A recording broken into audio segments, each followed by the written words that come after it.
Well, g'day, podcast listeners from around the world. I have a very special guest with me today, and we've worked out the times to get it right because he's in another faraway land. I'm down here in Australia, as we know, and a friend of mine I haven't seen for quite a while. We converse quite a bit over social media, back and forth here and there, and today is Scott Crump. G'day, Scott.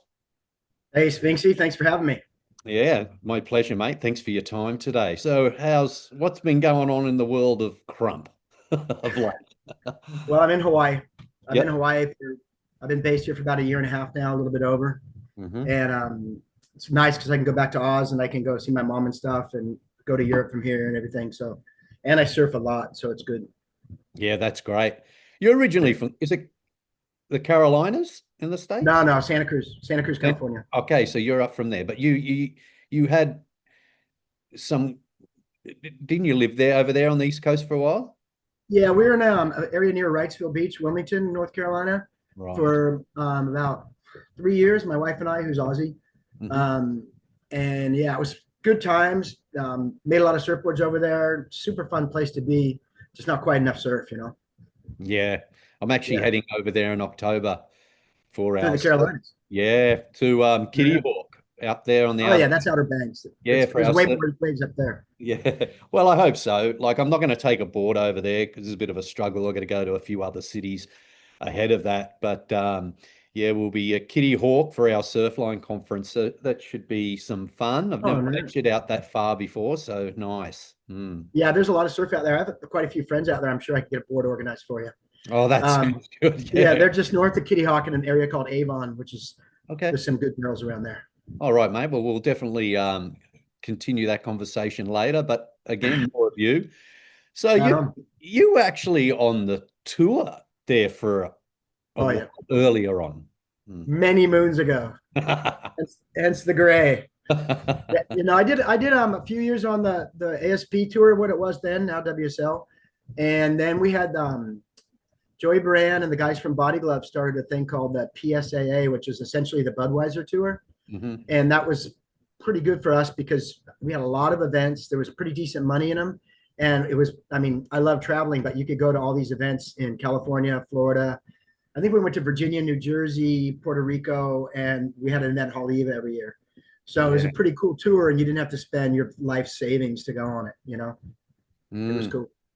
In saying that, I'd like to see that happen again in pretty much every major continent and Yeah. have that because it is so expensive for these people to actually get onto the tour. Some of them are still doing the QS, so Yeah. it's a lot of money, and if you don't have it, it's a hard slog. So Well, my they tried to address that by separating the qualifying series from the championship series, which is the ultimate stepping stone to the world tour.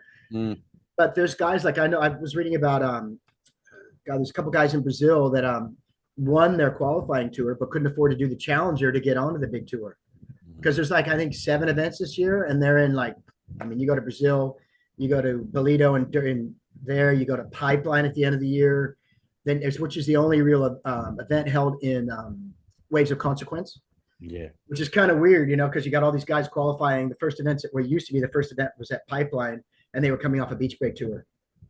Mm, You yeah. know, that was feeding wolves to the lions right there, Pretty or much, lambs. really.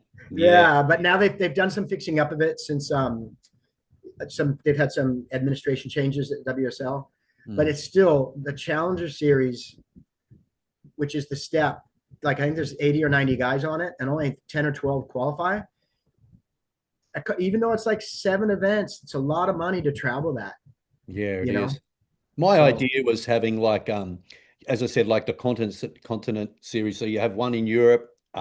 Okay, you could have a Brazil, North America, Asia, and including Australia as Asia yeah, Pacific, yeah, possibly. yeah, And then they all do that, and then they take the top five of each one, and then that's the tour. Bang. yeah, yeah, Maybe, yeah. but there's a Well, lot of ways, but they're getting good. I like next year's little format. I still it's a lot prefer better. that. Yeah, I still prefer that Triple Crown at the end of the year, Sunset That Evo. kills me. Yeah, I know. That But kills me that that's gone. I mean, I'm here in Hawaii, and like I used to shape a few boards for Sonny Garcia, and he won that thing, the Triple Crown, like 5 or 6 times, and mm, there's like no history of it now. yeah. It went on forever, and there's like I used to be former, if you won a Triple Crown, you got invited, stuff like that, and there was Haleiwa, Sunset, and Pipe. And if you did, even though Haleiwa and Sunset were qualifiers, if you did really well in them, they had to put you in Pipe because if you were running in the running for the Triple Crown, Mm, all gone. yeah, yeah, I don't know what. It's a weird one. yeah. So into the shaping things, you just mentioned shaping boards there for Sunny. Uh, Yeah, geez, I hope he's all right. But we won't go into yeah, here. Yeah. yeah, So you've made boards for quite a few people around the world. You shape, yeah, you do a bit of ghost shaping for some bigger labels as well as your yeah. own. Am I right to say that? Yeah, no, I've always done that. I'm not doing that anymore. Okay. Yeah, So just, it's too taxing physically. yeah, yeah. I only do my own boards, and or I shouldn't say that. I do boards for other labels, but they have my shape thing on them. I've Hmm. shaped for Rusty and all these different brands before, where you just hammering them out, Yeah, yeah. you know. But I did enjoy like going back to those early years. I used to work with Shane Powell as well, All right. and he was one of my favorite surfers and a good friend, and it seemed like before there used to be this thing called the surfer shaper relationship, and we Hmm. always heard about it back in the day. And the surfer magazines, all of them would just, even tracks and all that would talk all about like Shane with McCoy and all these different legendary, Tom Carroll, Phil Byrne, all that kind of stuff. Yeah. And I was evolving into that, and then it just seems like it kind of went away because a few major labels have just sort of taken over all the surfers from the world tour.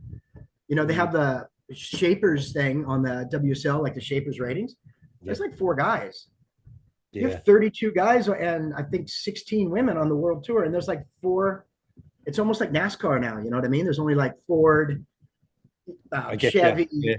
So you got It's DHC, bizarre. Paisel, J, yeah, JS, of course, JS, and and then Lost. Yeah, Merritt. Yeah. Eric. So That's it's mm, kind. I mean, that's it when you think about it. mm, The last major breakthrough I've seen come through in a surfer relationship was really just John and Paisel, because they were together from the start, from little kid, and they created, and John Paisel shaped boards for John, not just for that type of surfer, which is what goes on now. You're right. like, okay, I'm a shaper. You send me your clip. I go, okay, you fit this model the best. It's not like, I'm sure Paisel and myself back in the day with those guys, I go surfing with Sonny and I go surfing with Pally and watch straight away. And like you could see little nuances. And, like for example, Shane Powell was all back foot, all back foot. His front foot was like a kangaroo's arms, you know what I mean? So you had to change rocker for that type of surfer, or even footers or front foot surfers. And now it's just sort of, here's the model A, the model B, and the model C. It's kind of, Mm, and I don't think we're going to see, I mean, obviously we're seeing great surfing, yeah. but I don't think we're going to see any milestone breakthroughs until we sort of break out of this really Yeah, criteria. There's no like, I mean, Josh Kerr riding a twin fin on the CS right now is pretty cool. it is. Yeah, I don't know how he's getting judged, if it's fair or not. I haven't watched it closely enough, but it's rad to see that. yeah. It certainly is. And he rides quite short boards too. They're like Yeah. 5'4", and he's into 8 to 10 foot faces on them. Yeah. He's not scared. Yeah. He's No, he's slight. not. And He's a small guy and he rides little boards and he's got it. oh yeah, oh yeah, his surfing is impeccable. It's fantastic. Yeah. So into the shaping things, how's it all been going for you over there? And now is that your home base in Hawaii? Yeah. For the next couple of years, for sure. Yep. My wife and I decided to make this move because, I mean, it's kind of the birthplace of surfing. I did Mm, feel like I was going a little stagnant down in the northern rivers just because it was raining all the time, and yeah. I wasn't really evolving. I just kind of got a little stagnant. I had to plug into the wall and get some electricity going through the veins. And Hawaii's the best place to do it. Plus, Yeah. I'm not getting any younger, and I feel like a much younger man when I'm surfing here because it's conducive. Channels and warm water and reefs you can line up, and so I can still surf at a decent level, and that's good for everything from here and the shaping. And I'm working with, here in Hawaii, I shape it with Richie at Richie Collins Factory. who's a Yep. legend from back in the day. And Yeah. I've known him since we were joking the other day because he's like 6'3" or something, super tall Yeah, I guy. know. Tall, skinny And butt. there was a bunch of us there, and he was like, Crumpy, I remember you from when you were actually taller than me, and I'm only like 5'6". Wow. So that's Yeah. when he was like 13, you know.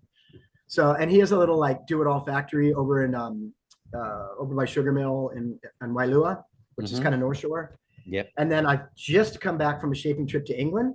And everyone's like I'm a manager at a town and country store here in Ala Moana in Hawaii, as well as shaping.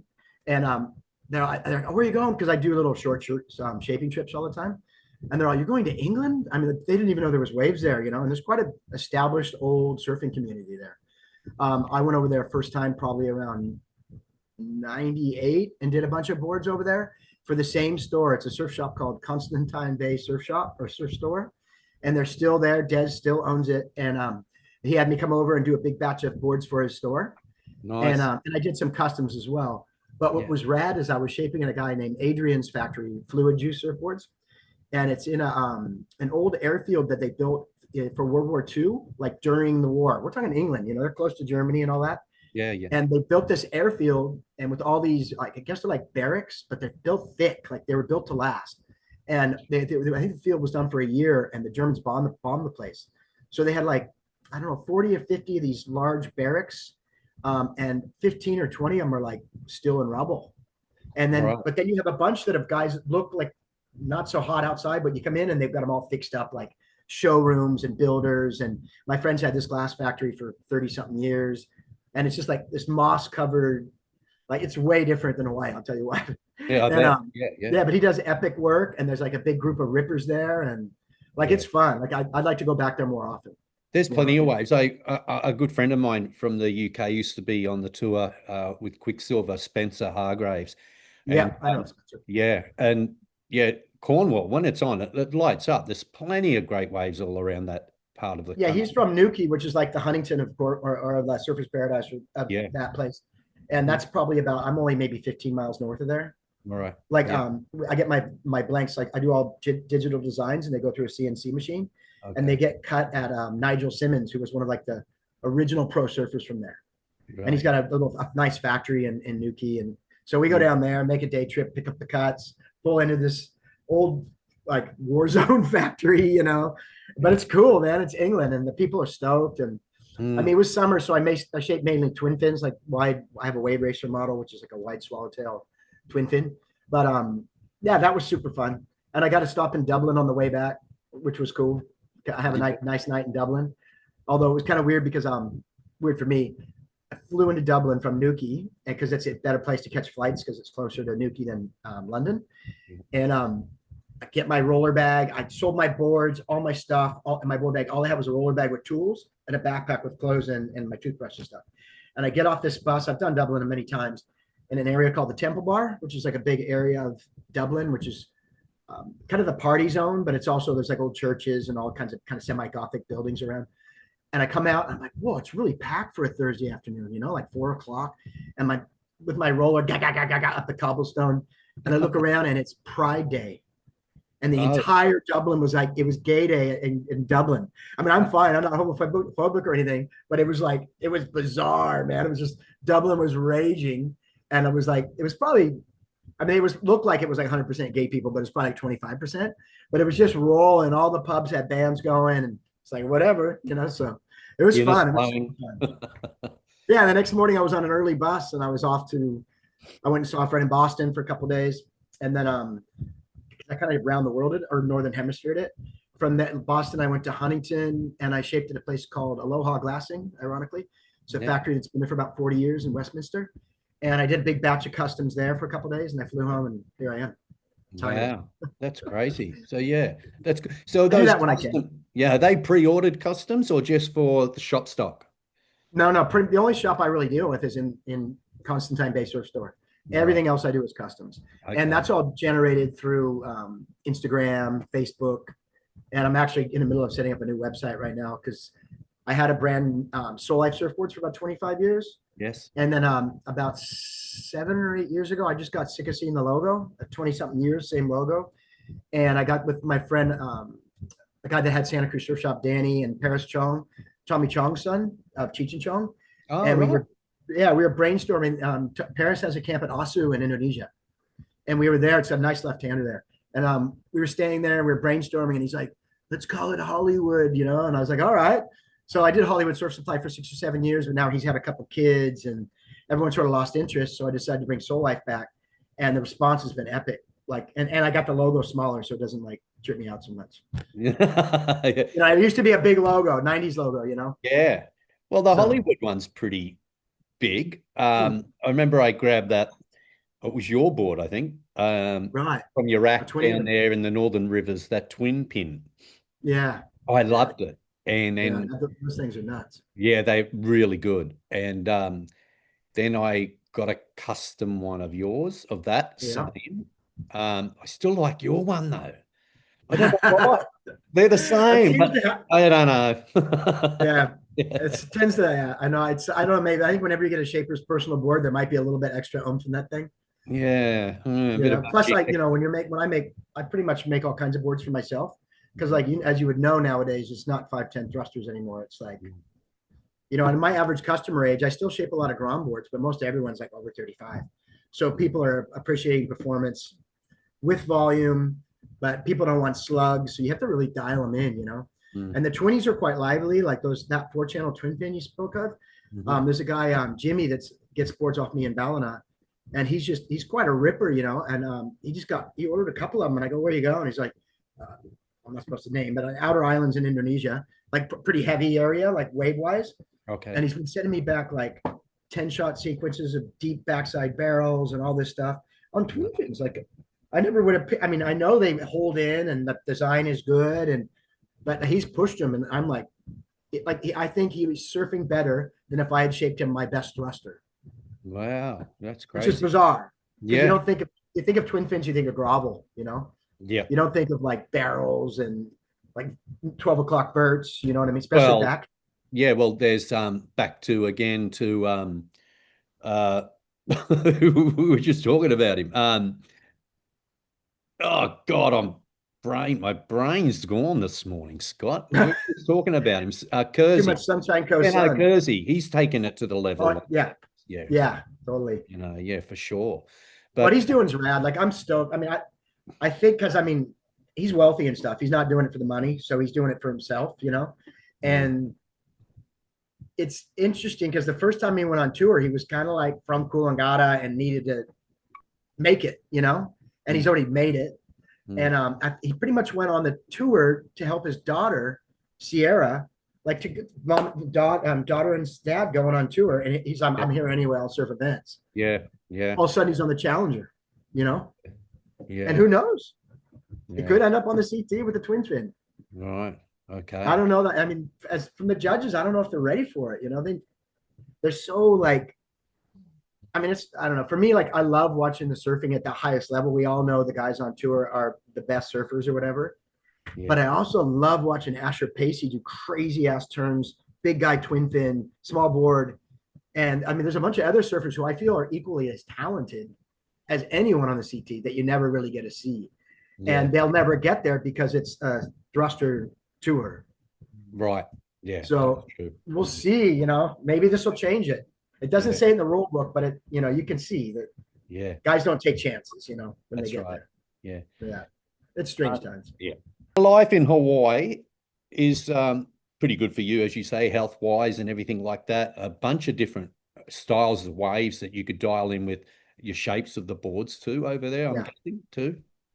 No, yeah, it's epic. I mean, and I'm making boards for like all there's like a sort of younger generation that I've met through my work in Honolulu that are like, you know, they're not like I was when I was a kid. All I wanted to do was compete and stuff like that. They don't even care.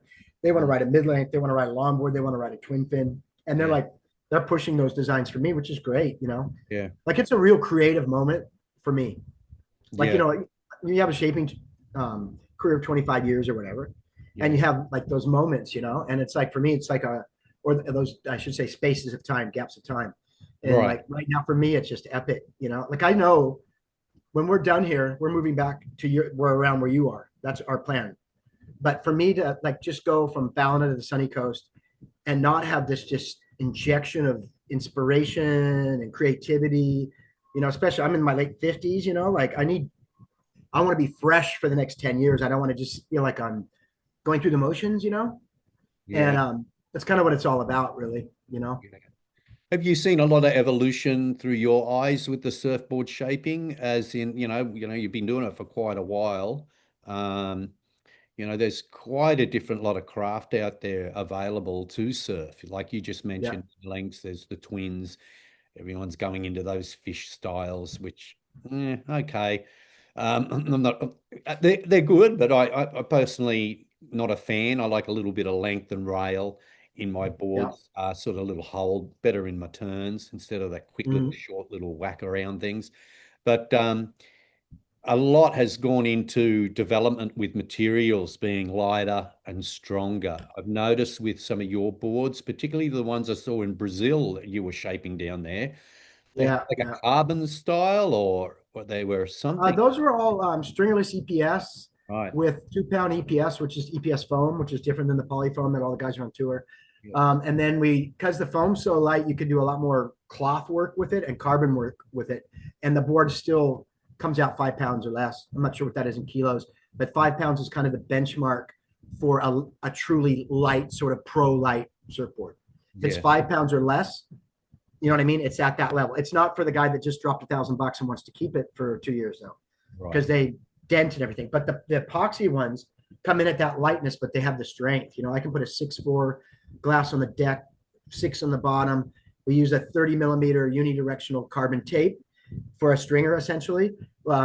No stringer all the way through the blank. What that does is stop the sort of reverb, the wobbly thing you get when you don't have a stringer, and it gives it memory, so it comes back to somewhere every time. Because every time they flex quite a bit. I'm not talking about the carbon around the rails like the Hayden style, but it's the carbon strip up the middle. Right. Boards, that's the good thing, but they flex and come back and flex and come back, so you get a lot of life out of that.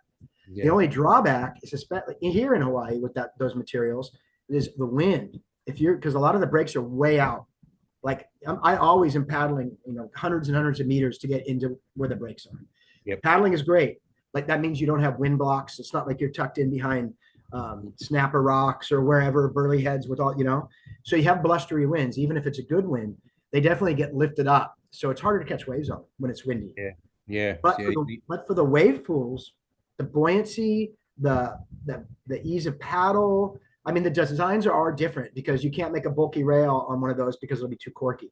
So you have to like make a more sexy rail.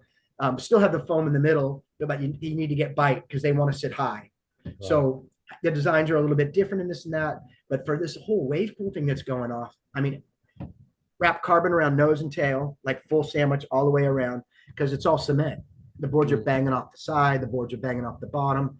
Fin, like I only use future fin boxes because I'm a believer. I like having the fin in the board all the way, but you don't want to crack those things. So we're having to we butterfly them, like a butterfly patch that covers the whole fin cluster. So it holds that all together. And when you're using I call it CEPX, carbon EPS construction, when you're using that, you can get away with the board. They feel balanced. Like when you pick them up, it's not like there's some extra glass in the rail and the tail and the nose, but it doesn't have that, like when you have let's say going back to those old school twin fins and you have glass on twin fins, they're all tail heavy, like you hold it, you can go, oh, they're all fully balanced because they need to be, because those wave pool waves are quick, and everything needs to be, and it has to be lively, and that, man, there's so many of those things opening up in the mainland United States right now. Mm-hmm. Like there's a lot of wave pools popping up.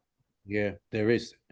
That one of the Slater pool over in that's the best, but I guess you have to be a 1%er to get in there. I can't get in there.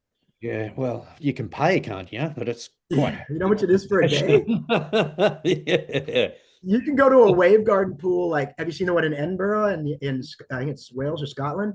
Those guys are getting pipes, right? I mean, the water's not that warm, but they're getting pipes, and it costs you 70 pounds, which is probably about $100 for an hour, and you're going to get 15 waves, and you're going to do that in an hour. The Slater pool, there's only a wave like every 8 minutes because the pool has to totally flatten before they bring another one.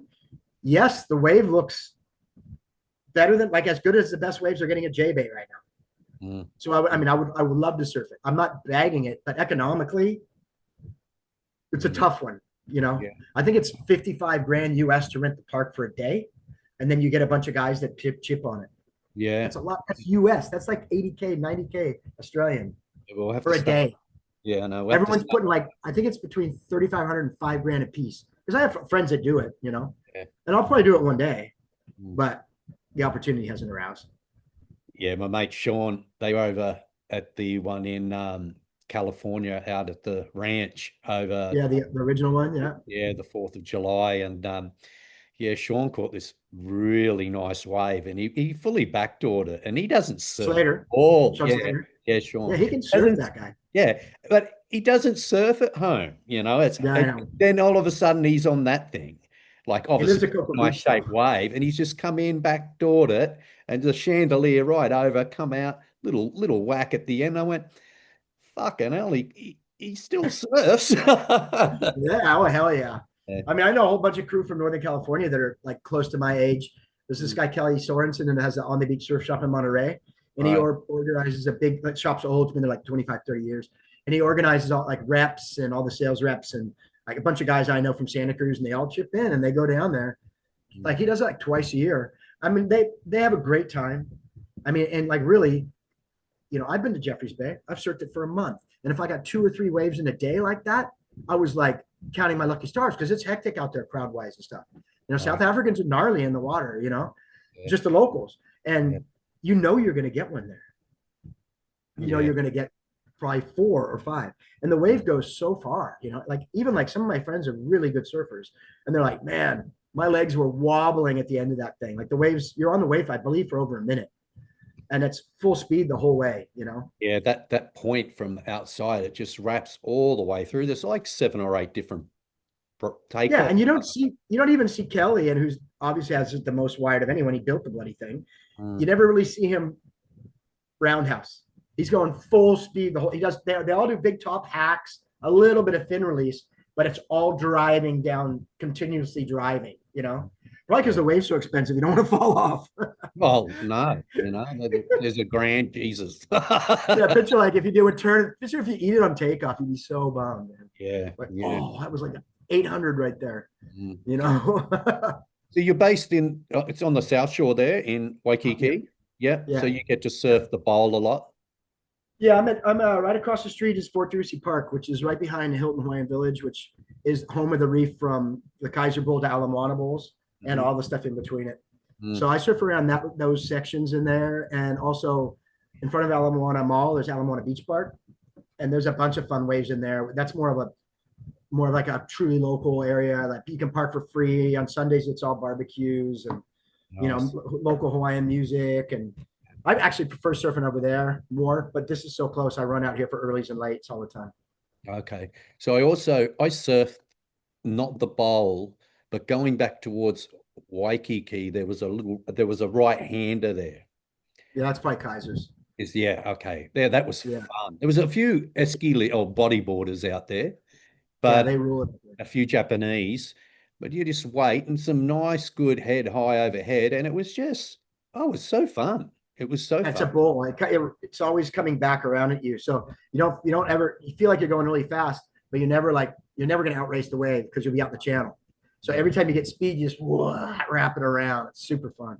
Yeah, I And like it's pretty far out. And there's like the turtles are always popping up and stuff. It's pretty Yeah, I magic. paddled out. I just walked up along the beach and then just paddled out pretty much in front. I was just watching because I wasn't familiar with the area, so I was just doing it on my own, and I was just watching those catamarans that go out and do a little Yeah. snorkel tour. So and they sort of go out through that channel area. Yeah, yeah, they're right there. Yeah. It always seems to be a set when they go through. It's weird. And the Surfline Cam Yes. comes. I do a lot of my R&D on my own surfing and my boards from Surfline Cams because they have one at Kaiser that looks right in on it. Yes, it's not super close like if you had a pro filmer, but I don't have a pro filmer. And I can come in and I'll go, I remember that wave around 11:15. That was kind of a cracker, you know. And you come back and you do the Surfline rewind and you can watch it over and over. And then sometimes you go, I think the one at noon was better. And then you watch it at noon and it was actually, you look like a kook on it. You're like, oh, wow, okay. You know, like, because sometimes what you think when you see yourself on film, sometimes you're like surprised good, and sometimes you're surprised the other way. Kind of bogged on that one, but it's unreal. I have them over at Ala Moana Beach Park too at the spots I surf. So I mean, but sometimes I'll have a shocker and I won't even look at the cams. I go home, I'm like, not looking, I've, no clips, you know. I use a lot here at home on the Sunshine Coast.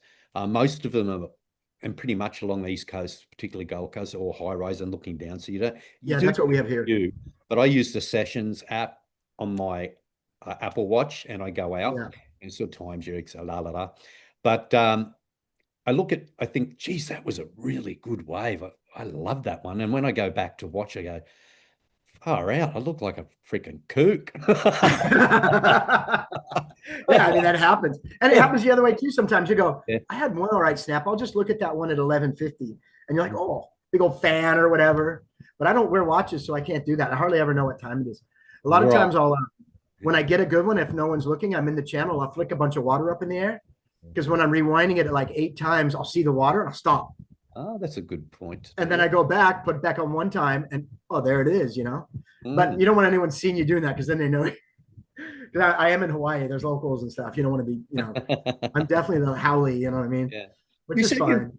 you said you're managing the TNC shop there, did you say? Yeah, I'm a manager. It's a huge, it's their flagship store. Oh, It's a mega store. Like I didn't even know surf stores like, you know, were that strong. is that Like in it's the crazy outlet numbers. plaza place, or is that in that No, no, outlet? it's in Ala Moana Mall. It's like Right. upstairs Ala Moana Mall. It's right across from Ala Moana Beach Park and Oh Bowls. yeah, Like that's the one that has all the levels, right? Yeah, yeah, that's it's the what I largest thought. outdoor mall in the world, like open air. Yeah. And like we're up there with Local Motion and HIC and all those guys. But that, I mean, TNC is like so established, you know, 55 years, I think. And the Mm. Sukaharas that own it are still like Craig Sukahara, the dad. I mean, he's aged out, he's retired, but his son Ryan runs it, and Ryan rips like he's totally legit. I surf with him out at beach parks quite a bit. Mhm. And but I mean, they're smart. Like they do a lot of collaborations. Like, we sell so many freaking water bottles, it's insane. You know, Water bottles. Yeti, Oh yes. yeah, water bottles, red. No, no, not plastic, like proper Yep. Yetis and Hydro Flask, and there's a few other brands in there.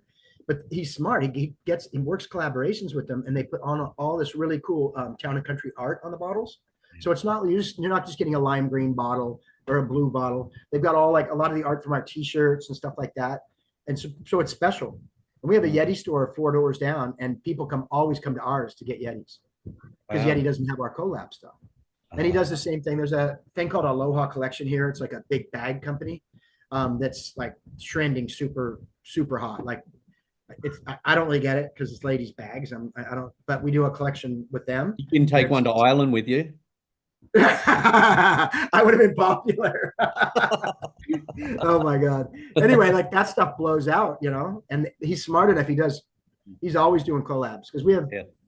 5 stores on the island and a factory in Wahiawa. So Wow, crazy. it's Yeah. cool. I mean, I enjoy it. I'm learning a lot. Mm. Kind of everything I'm doing, I really feel like it's setting me up for my next thing, really.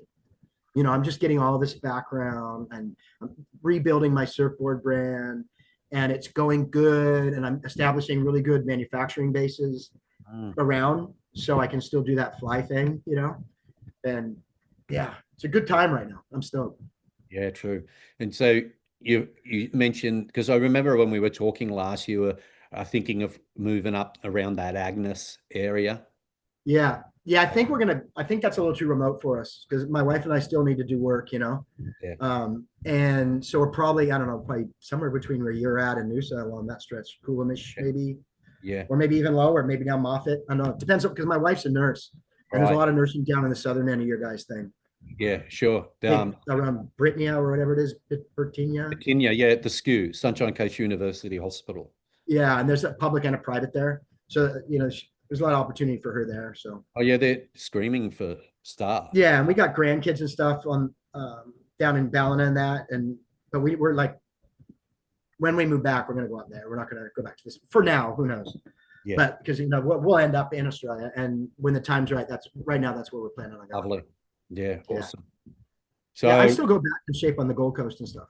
yeah. I was there probably 6 weeks ago, and I have another trip coming up really soon. So, Yeah. but I have a friend that works for an airline here, so I've been on his benefits for a long time. So it doesn't cost me much to fly around. Oh, well, that's nice.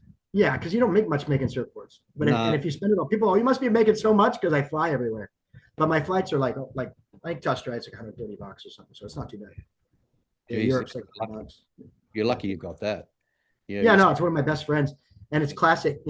He's living in Boston. He's like my age, has a 4-year-old daughter.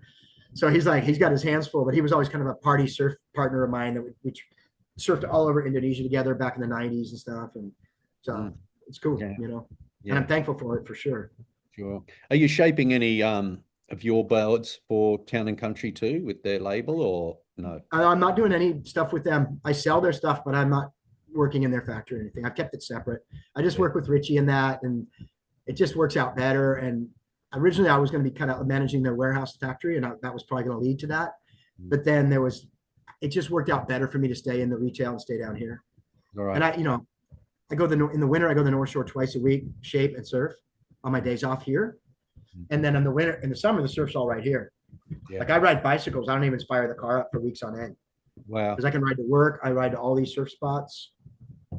And that's good for my health too, The only problem with Honolulu is it's a pretty gnarly city. It's got some issues, big city issues. But the food's great, the surf's good, and the weather's good. They got that bloody train thing working yet? Not really. No. It's sort of like your Gold Coast train. It's like what? It goes between Pearl City Mall and like somewhere out the back. It doesn't even go to the airport or anything. Like 20 million later or whatever, probably billion, who knows? Billion, maybe. Yeah. It's a dinosaur. Yeah. People aren't stoked on it. Yeah. I remember a lot of homeless and stuff, which is kind of gnarly. But it's kind of that's why I don't think I'll be here forever, because it's almost, I feel like it's making me a little bit cold, because I've always been very empathetic with people and stuff, and you kind of can't really engage in everyone. There's a lot of them are on fucked up drugs and stuff, and it's almost like that zombie thing they told me about when I was a kid. It's here. Really? Yeah, it's a shame. But it is a shame. You think in this day and age, everyone would be housed, and I'm like blessed with our country, with our situation, as you would know, with the Medicare and all of that sort of thing. But Australia is beautiful for that. It's really, it is a lucky country. Yeah. Like the more I travel around the world, I'm like, Australia's definitely like, I knew even when I left this time, I've been there for a long time, this last jaunt, and I was like, I know that I'll be back, and that's when I go back, I'm going to stay back. I'm going to retire there, and that's where I'll be the rest of my life. Lovely. Good. I just needed to do this like not fling, but a creative jolt, and go like, there's a lot of relationships. Australia's a long ways away from everywhere. It's like you're on Mars, except for Indonesia, like to get to Europe, it's days and days and days, even coming, like going to the East Coast where you're going, you got to fly to LA and then across another flight. I flew to England 3 weeks ago, and I flew Honolulu on Hawaiian direct to JFK, New York, 11-hour flight.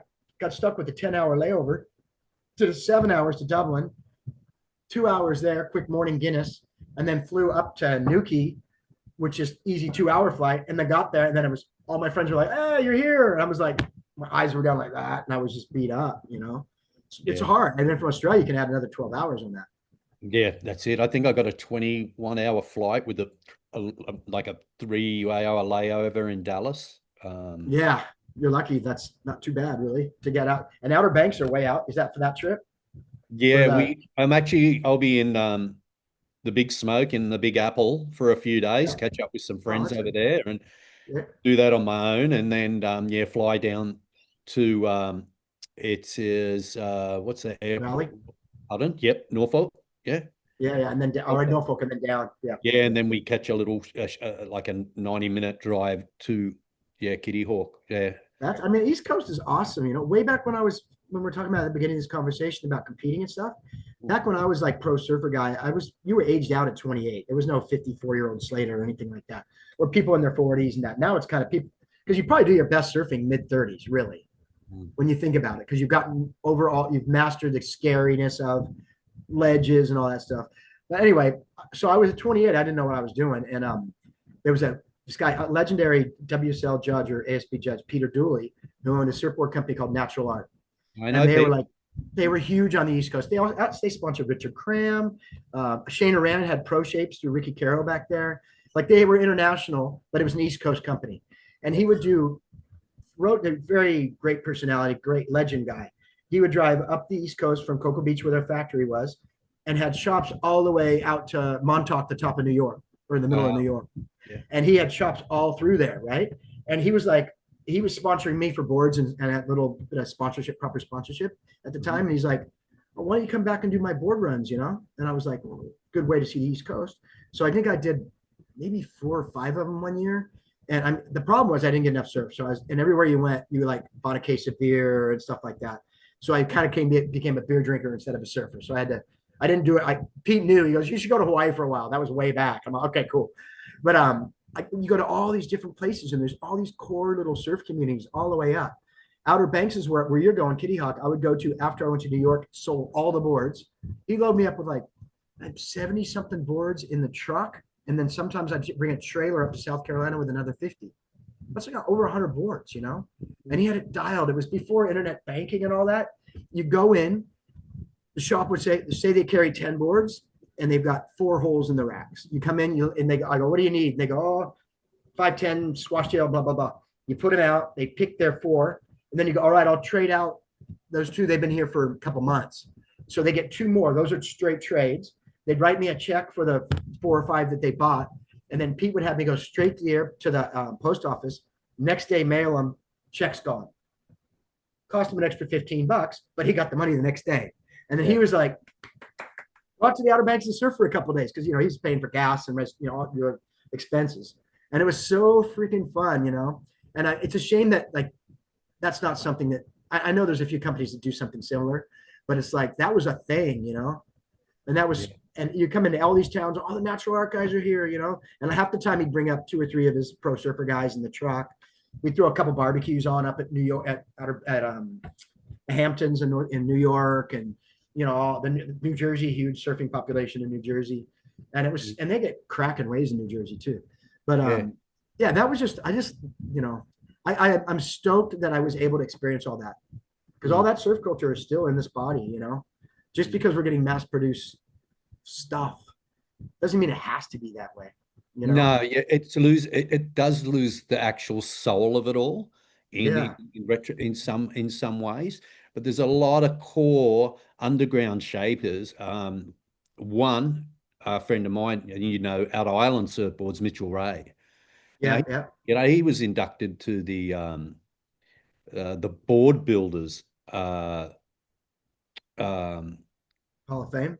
exactly, in California almost a couple of years ago. And that's nice recognition. And it's board built, you know, because and he's always been him, for example, he's always been known for his flex tails, which was something that is very niche, very unique, you know what I mean? But super creative. And you know, he didn't just pop out 510 thrusters. The only thing that worries me about is the way we are now, all the creative young guys that are coming out, shaping and stuff, they tend to get grabbed by the JSs and Al Merricks to be their ghost guys. Right. And then they just go away because now they have a set, whatever they make, they know they're going to do it, certain amount of boards, and they don't have to hustle. And then that pulls that whole creativity on what could have come from that shaper. Yeah. Shapers, you know what I mean? Because they get formed and because I've ghost shaped for a lot of major brands. And when you do a ton of boards, you end up sort of being the hands, which you're supposed to be, for whoever the guy is in Australia or California or wherever. And it saps your own creativity because you almost become robotic, making exactly what they want, which is what you're hired for. But it's, I don't know. I don't know. That's why I try to do almost everything custom because you just don't you can do whatever you want. There is a lot of creative guys, but it seems like all the young guys just go the easy route of making really retro-y twin fins and stuff like that. Yeah, sure. Because they're going to work for anyone. They're thick and flat, you know. They're going to go down the line and make a wave. You know, we're not too many guys are experimenting with flex tails and things like that, you know. But it's basically, you're right. It's just your basic rounded pin, square swallow, single to double concave. There you go. Yeah. It's a lot of the only thing that, you know, going back to the thing, you know what trips me out though when I go home to Australia is I'll be surfing North Wall or up at D-Bar or whatever, and I'm seeing Al Merricks and Mayhems go by all day. And I'm like, fuck, we have so many legend shapers here. Why are you guys riding Al Merrick? I mean, Al Merrick, nothing against Al Merrick or Lost or whatever. But are you kidding me? Even our major brands are insane. Your DHs, JSs, all that stuff. And then you have this huge pool of creatives I mean, there's got to be 15, 20 excellent shapers just in Coolangatta. Yeah. Why are we getting licensed boards from sheep factories, Yeah. from California? I just don't understand that. Mm. I've never understood that. Same in Indo. And You go to sometimes there. you'll see more lost than you'll see a DHs at D-Bah, and you're like, DH is from D-Bah, right? Yeah. Like, I don't know. I'd like to see somehow something's got to change there. Yeah. Maybe that business model will fail and we can go back to being normal surfers again and ride guys down the road board and stuff, Who knows? Yeah, might just do a complete circle and start all over again. You never know. You never know with all this retail stuff going on with all the stores. It didn't happen in Australia, but North America, all the stores shut. Like here in Honolulu, we had from TNC where I work, we had a Volcom store straight across, gone. All in 1 or 2 months when all that North America, whatever the brand that had the retail went out of business, the venture capital guys. And then downtown, we had huge in Waikiki, a huge Quicksilver store, Roxy stores, Ruka stores, all these things. 1 month, all shut. Wow. I rode my bike down there a couple days ago in an evening bike ride. I couldn't even tell where they were. Like some that's new stuff had come in, not surf, and all the stuff's in there. I'm just like 6 months ago, this was like Surf City. Yeah. And there's still the brakes are packed, but yeah, it's time for change. Yeah, retail. Yeah, because Volcom, they went under under the board riders thing, Quicksilver, Billabong, Surf Dive, and that imploded. Yeah.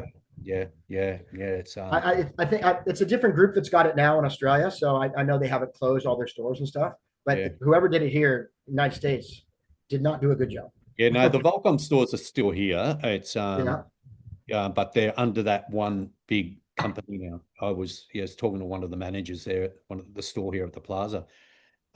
Instinct, you did a little bit of collaboration there with a replica of Sean Thompson's board there for our Sunny. That was fun. Yeah, you did quite a few of them, or just a couple different. We did a few with the original mob, and then we did I forgot the model. It's like a pipeliner or something like that. Because I met with Sean, had a nice afternoon with him, talked boards and stuff. He's very articulate, and his memory is really good. But time periods kind of run in, because he's not new, right? And but his brain, he's like so into his speaking, and like he's an amazing human being, a truly amazing human being. But it was like it's just concaves, and da da da da da da. We were the first guys doing concaves, me and Spider Murphy. It was just really head filling, But I was fortunate that I was able to work with someone that had done one of his files for a board over there in Ventura that he had worked with, and they sent me the file, which is a CNC design over here, and then I cleaned it up a little bit, made it more sexy, really. Sent it back to him. He okayed it, and we made the group of boards in Byron Bay, and they came out great, Yeah. But I am not. He's traveling around mixing Instinct with his speaking, so it's like a positive ethos sort of brand. He's not just mass producing stuff, which is pretty cool. I really hope it gets traction. It's kind of hard to gauge from Hawaii, because we don't see it here. I haven't seen any Instinct here, but I know they're getting shops around the United States, the mainland. So, I mean, more power to them. I think it's great. And the stuff's good. I've got some stuff. Yeah. And I love wearing. And I have a Sean Thompson hat, the classic logo I wear everywhere. Yeah, right. Yeah, so I dig it. And it was for me. He was the generation before me. But like when I went on tour, Joey Brand, I traveled with Joey Brand when I was a kid, and Joey was just the younger group of that generation. And like I met all those guys, And I remember going to Japan one time, and I only had like 4 boards in my board bag, and Sean's all, "Brew, you take a couple boards for us, Brew." I was like, so I took boards of his way back. He probably didn't even remember, but I brought boards for him over to Japan, and like it was rad, like because that was all the surf movie things that we saw when we were kids, Yeah, sure. And to meet with them and stuff it's pretty cool, I watch all those old surfs because I like surfing a mid-length most of the time up on the sunny coast, because it's the waves are really suitable for that here, points and beaches. And I sort of go back to those old school movies just to watch what their old single fins, like they're not the same board, but just to get that speed and flow and how they work, the trajectory of that, because it's almost a similar kind of ride. And Yeah. obviously it's not pumping Sunset or anything like that. Yeah. But Yeah. Yeah. No, but the way you get them going, those yeah, guys are masters of it. yeah, yeah, When the mid-length thing came in about 6 years ago, I was living in Lenox, and I remember I made myself like a 610 small swallow. The outline was very similar to back in the day, but it had sexier rails, a little different curve and stuff like that. And I was like, I had some magic surfs on that thing, but I had to like, it's a single fin. You don't just go to the bottom, claw the fins in and thrust as hard as you can and go up and smack the lip. You got to like trim and get speed before you have to have speed to do maneuvers, you know? And the only way to, you don't get speed by going straight down, straight up on those. You got to like almost ankle surf them a little bit, you know? And then you have speed and you can bang them and everything else. yeah. And it's great to, you know, it's good for your brain to come out of that fixed, you know, thruster thing for me. True. It's the same with the 20s, really, because you can't, you know, they're like the same, you know, like they're faster and squirrelier than those single fins, but you still have to surf them that way. You have to trim them. You know, it's not all foot on the tail. I don't put tail pads on anything over like 6'3", because I don't want to be going, oh my God, where's my foot? Waves over. You know, I don't care where my foot is. If it all feels good, you know, and plus you can see where your dents are. So you can like work out, oh, I'm standing over the fins, or I'm way back on this board or whatever, you know, which I have the trouble of, I get on the thruster, I'm surfing that for ages, and I'll grab the 20 out today.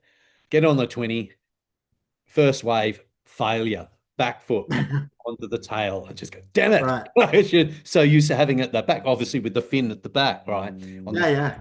It's always that little foot forward of the fin on the 20 to get it going. Yeah, you got to ride them over those front. Yeah, that's set. Yeah, or you're like gonna push them out.